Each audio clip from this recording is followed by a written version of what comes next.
We do. Thank you, Thomas. We have the Chief of Staff to the Governor, Joe Bonner, on the phone this morning, and we appreciate your time. Thank you for joining us this morning.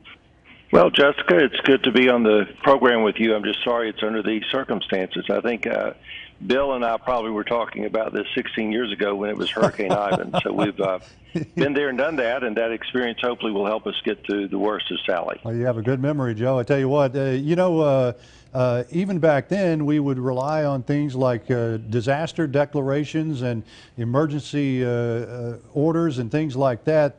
Governor Ivey jumped on this pretty quick. Got approval of a declaration pretty fast from the President Trump's administration. Bill, I don't know that we've ever seen an emergency declaration signed as fast as this one. The President signed one for Mississippi, Louisiana, and Alabama in record speed. I'm sure Governor DeSantis has already put his request in with the President. And so that pre-positioning of federal help is there. We were up watching y'all and the Weather Channel and everyone else. First of all, thanks to both of you, to Ed and John Nodar and Thomas and Caroline. Your whole weather team has been fantastic, keeping people aware of what's going on. I think the message from the governor is stay off the road. This is no time for joyriding. Our National Guard is pre-positioned. She talked with the president of Alabama Power Company and the president of Power South throughout the day yesterday. They have tremendous assets that are available, but as you all know, and as Thomas just shared, you can't get out and put electricity back to houses when you've got the kind of wind and rain that we still have. So we've got several more hours of tough weather in front of us. We've been in touch with the coastal mayors, talked with Mayor Simpson a few minutes ago.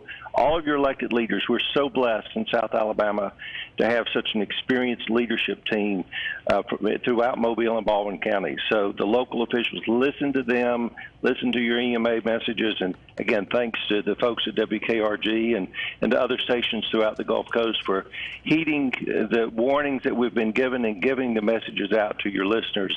Stay out of harm's way. This is still a lot of bad weather in front of us. It's true. The danger is not over yet for us. We've been talking about power outages this morning.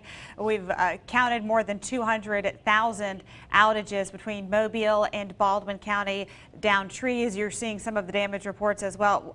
Tell us what the next 24, 48, 72 hours looks like in terms of help from the state, a state response, how that coordination will go over these next few days. Jessica, as you certainly know better than most, the Gulf Coast is not a stranger to Mother Nature's wrath. And so we have, through our state emergency management and through the National Guard, we have pre-positioned assets for search and rescue and working. We've got great search and rescue teams throughout Mobile and Baldwin counties, but they're going to need a lot of help because that's going to be our first focus today, is not only doing assessments of the damage, but also getting to people as we can who are stranded right now. And we're hearing from people who rode the storm out, didn't heed the warnings, thought this wasn't going to be that bad. And in fairness, this storm, as we all three know, has just evolved. It has taken so many different paths, and it's been so slow in coming that a lot of people didn't know what to do. So we're going to be doing a lot of search and rescue focus for the next 12 to 24 hours. We're going to be looking at assessments of roads, infrastructure. I know the road going down to Dauphin Island Causeway was shut down late yesterday or early yesterday, I guess. So Dauphin Island is stranded. The bridges going on to Pleasure Island, the Gulf Shores and Orange Beach are closed because of the wind. So I think the next 12 to 24 hours is going to be doing assessments and where we can get search and rescue teams to help get people out of harm's way. And then we'll get the crews in as fast as they can to start restoring power, water, sewer, gas, and other things that will try to bring some sense of normalcy. You know, and Joe, if you're just joining us, we're talking with Joe Bonner, who is right now the Chief of Staff for Governor Kate Ivey here in the great state of Alabama. But even before that, Joe Bonner was is the congressman for AL1, Alabama District 1. And so I know, Joe, that this area is near and dear to your heart. When we talk about getting past this working event right now, the Hurricane Sally, and going down the road, what does a disaster declaration mean for the average homeowner who may have suffered some damage or may have had their home destroyed? Well, it means federal help at the highest levels is there to complement, people who have personal insurance, people who have flood insurance. They're certainly going to have added benefits, but especially for public infrastructure. Your morning report showed that the newly rebuilt pier down at the Gulf State Park, a big section of it has just been washed away. So as we do the damage assessments, having the pre-approval means that the federal assistance is 100% going to be there for us to complement the state and local assistance. There's going to be a lot of damage. This may well, I don't want to put any forecasting out there. That's not my job, but this is going to cost us a lot of money, cost individuals a lot of money. And so the pre-approval basically means that we don't have to go through that box. I remember back when I was in Congress and Governor Riley and I were trying to get that pre-approval from the Bush administration, and they got it to us, but it was several days. So to get it before the storm, you'll remember we actually had Pete Gaynor, the FEMA administrator, came to Mobile about 6 weeks, 2 months ago, just to say this administration will be here for you if you need it. It's going to be a busy hurricane season.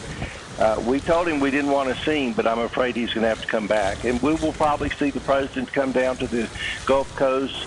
Certainly, Governor Ivey is monitoring this. It's been on top of it, as Bill, as you said, since the very beginning. Signs that it might be coming our way. So the state will be a hand-in-hand partner with local government, and we'll get the federal government as our partner. We're fortunate Congressman Burns, Senator Shelby, Senator Jones. We won't have any trouble getting the federal government to be responsive to us as we start moving from search and rescue to recovery and rebuild. As we're talking to you, we're looking at some new video into our newsroom, and we're watching this. I believe this is from Loxley this morning. Some significant damage we are seeing in Loxley. We are seeing cars partially submerged under, the rising water there in Loxley that Debbie has been reporting on. Something you mentioned earlier, Joe, I want to go back up to search and rescue. That's something we haven't talked about. It's something we haven't heard about this morning, or at least not much about. What are you hearing in terms of people needing to be rescued this morning?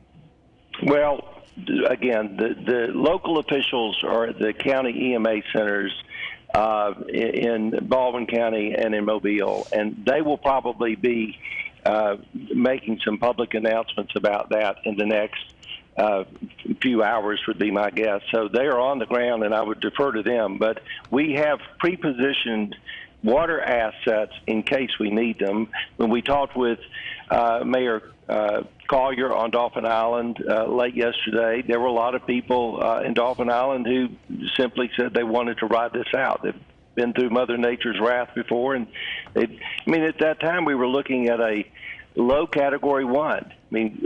As y'all have reported, this was 5 miles shy of a Category 3, and we've only had 2 other Category 3s hit directly Alabama, and that was Frederick in '79 and Ivan in 2004, which if you lived through those, you remember what it was like in the days after that. So I'm anticipating, Jessica, that we are going to, I hope we don't, but I'm anticipating that in some of the low-lying areas, Fish River, Fowl River, Styx River, those areas where people didn't want to leave their homes, they're going to wake up today and they're going to be stranded. And some of them, I just got off the phone with a gentleman down on Ono Island.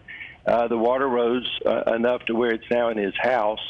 Last night it was about 7 feet away. So, and we still have high tide, as y'all have reported, coming in later today. So I hope we don't need it, but we've got the assets available for search and rescue if we do. Hurricane Sally, a work in progress right now. Joe Bonner, the Governor Ivey's chief of staff right now, former congressman from Alabama District 1. Joe, thank you very much for taking the time. We do appreciate talking to you. It was a pleasure.